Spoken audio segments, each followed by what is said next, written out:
That was some elite level taking we saw right there in the final minute and a half. I mean, you cut the lead down to 2. You have the ball. You have the ability to tie or take the lead. Everyone in the United Center is going crazy, or the Raptors about to collapse in a horrible loss to this mismatch of a Bulls team. But don't worry, pro tankers, the Bulls, they're the ones that actually did collapse with a couple of bad turnovers, block shots from 3, and the Raptors saved themselves from what would have been a pretty embarrassing loss. Like, it's actually shocking to me that this ended up being a clutch game when the Bulls had turned the ball over 23 times. They shot 42% from the field, 30% from 3. The Bulls could have easily won this game. Like, they missed a lot of good looks from the three-point line. They missed a lot of contested shots as well, but Okoro had some wide open looks in the corner, just couldn't make them. Modest, same thing. Patrick Williams as well. They just could not get them to fall. A few of those shots go down, and this is a different result. Give the Raptors and their defense a ton of credit though. Holy, just a suffocating defense that is right up in your face, pushing for double teams, but then getting back for the closeouts on a shot. Elite switching ability on defense that makes it near impossible to penetrate to the hoop. Like, yes, the Bulls had a lot of unforced turnovers, but the Raptors and their defense were the prime reason why the Bulls simply could not take care of the ball tonight. I'm sure also a large part of that is due to the fact that the Bulls, this is a completely overhauled roster with guys who still look disjointed and not in sync out there. I would have thought that maybe they would have gotten a little better over the All-Star break as the guys have had some time to practice, a little more rest, but nah. They're still pretty messy on offense with just a lot of sloppy plays, not the best passing and ball movement where guys are cutting the basket, but then the guy that's throwing the ball to the player that's cutting, it just throws it behind him, not realizing they were actually going to cut. Give the Bulls credit though. They were scrappy in this game, they were feisty and going for loose balls, surprisingly aggressive on defense. Like, the Raptors didn't shoot the ball well either tonight, and it was in large part because the Bulls didn't give them any easy looks. Good to have Josh Giddey back, Trey Jones, Jalen Smith back as well, even though all of them were on minutes restrictions. Giddey was definitely a little rusty, to say the least. His finishing touch around the basket just wasn't there, although he did really have a nice spin drive and finish off the glass for a big shot in the final 5 minutes. That was his only field goal in this game. He went 1 for 7 with 4 rebounds, 5 assists, 2 steals, and a block. It's going to take him a bit to get his timing right again after being out for a short period of time, but also just getting used to this new group of guys who he was playing with for the first time tonight. Jalen Smith was all right, very aggressive on the boards, 9 points, 10 rebounds, 3 steals, and a block. Bulls certainly missed his size, and then Trey Jones is Trey Jones. Always making winning plays, 12 points, 5 for 8, 6 assists, not a single turnover. He closed in the lineup for the Bulls tonight. Isaac Okoro had a great game, 16 points, 6 for 12 shooting, had some nice shots from the corner, but also some great drives in transition to finish at the basket. And then Anthony Simons led all scorers with 20 points, shot 7 for 18, 4 for 11 from 3. I still don't love his shot selection. In fact, there were quite a few bad shots that he took, but he's the Bulls' primary option on offense right now. It is what it is. That's where we are right now as a team, where Simons is your primary option on offense. Now, for the things that bother me about this game, time for a little mini rant here. First of all, Modest Buzelis. Don't get me wrong. I like the unselled, who was taking over for Billy Donovan in his place tonight after his father recently passed away. I like that he gave Modest ample playing time, ample opportunities. But then he also took Modest Buzelis out of the final minute 30 or so, which I'm not necessarily saying was wrong because Modest really struggled tonight. He did not have a good game. His shots would not fall down. He was turning the ball over quite a bit. But you could see the frustration and disappointment on Modest's face after he got pulled in that moment. And again, even if he was having a bad game, even if you didn't think keeping him in was going to lead to a win, it really should not matter at this point.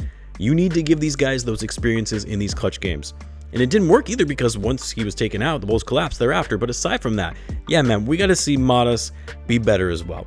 Like, I know it's only his second year in the league. Last year, he didn't play much to start the season anyway.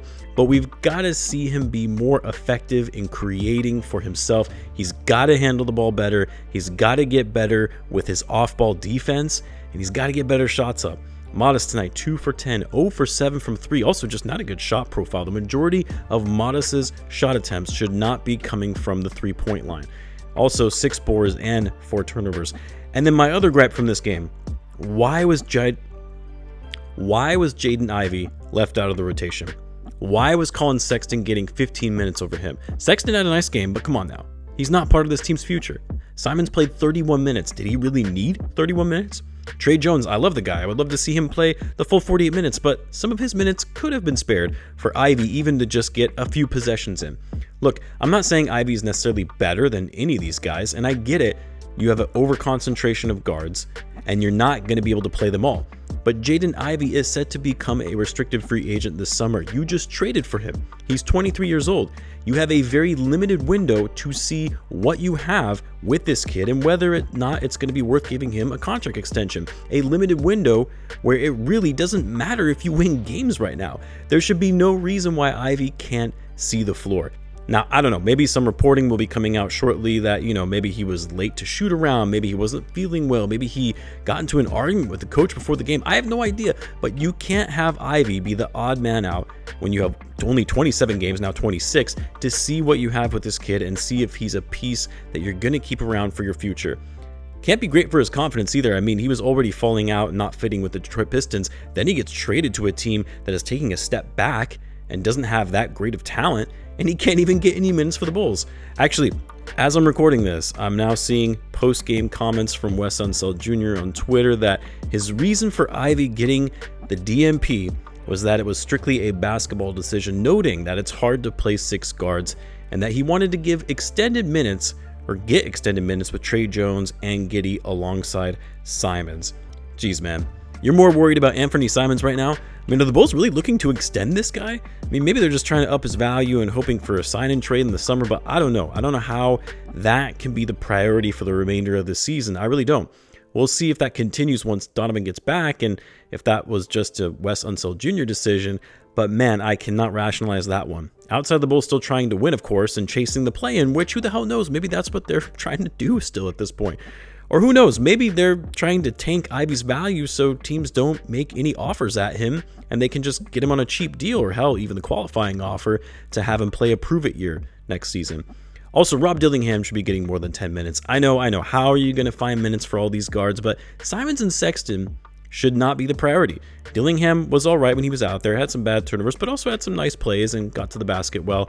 I will say, I was somewhat impressed with Patrick Williams tonight. Not necessarily on offense, although he did have that insane move where he split 2 defenders and finished with a reverse layup. I thought I was confusing him for someone else, but he was aggressive on defense. He played Scotty Barnes pretty well. Barnes did not have a great game. Only 14 points, 5 for 14 shooting, turned it over 6 times, and it's because Pat was all over him, not letting him get easy shots. So shout out to Pat. Maybe we'll see more of that aggressive defense, which the Bulls desperately need. Anyway, Bulls have now lost 7 straight, 10 of their last 11. Yikes. They moved to 12th in the East, so hey, up in those odds, I guess. Now a 4.5% chance of landing the number 1 pick. Not bad, huh? Man, it's going to be a long rest of the season. Let me know what you guys thought of the game. Let me know in the comments. As always, be sure to subscribe, and I will see you in the next one.